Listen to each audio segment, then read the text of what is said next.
Well, tonight, new information on a deadly police shooting from 2022. A shooting the prosecutor's office ruled was justified use of force. Thanks for joining us tonight. I'm Derek Dice. I'm Kirsten O'Connor. Spokane police said they went to the home of Robert Bradley to serve 2 warrants. Seconds after arriving, they say Bradley reached for his gun. The body camera footage was released today, and we do want to warn you it might be difficult for some viewers to watch.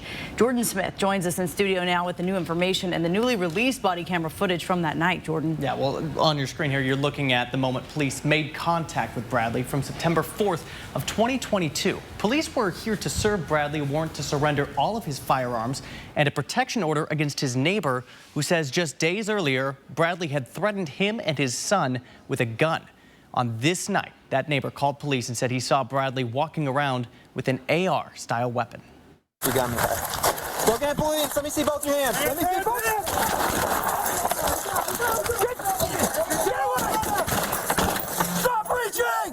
It's been 19 months since police fatally shot 41-year-old Robert Bradley.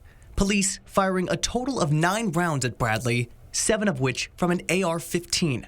Police say officers responded to the scene to serve Bradley this paperwork. When they have an order to surrender firearms, police say they go into these situations assuming the subject is armed. Because of the nature of this call, his neighbor reporting that Bradley had an AR-15, police say they were cautious. Corporal Chris Johnson had an AR-15 and 2 detectives behind him had handguns drawn just in case.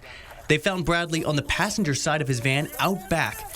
They then asked to see his hands when they say Bradley reached for a gun. Robert's movements were consistent with someone taking a slightly crouched shooting stance and presenting and/or aiming a pistol.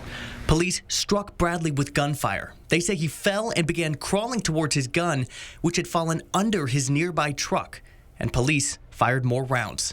They put him in handcuffs and then immediately began life-saving measures. Medics responded within 2.5 minutes, but Bradley ultimately died. The sheriff's office and WSP led the investigation of this police shooting. They uncovered a surprising piece of evidence. They found that one of the rounds fired by police went directly into the barrel of Bradley's pistol. In other words, proving that Bradley was in fact pointing his weapon at police. A gun has to be pointed at another gun for that to occur. And one of the main questions that we've had since this has happened was, why has it taken so long to get this information? And the sheriff's office and SPD both say investigations like this, they take time. They say there's lab testing, reviewing all the body camera footage and analyzing evidence from the scene. In studio, Jordan Smith, 4 News Now.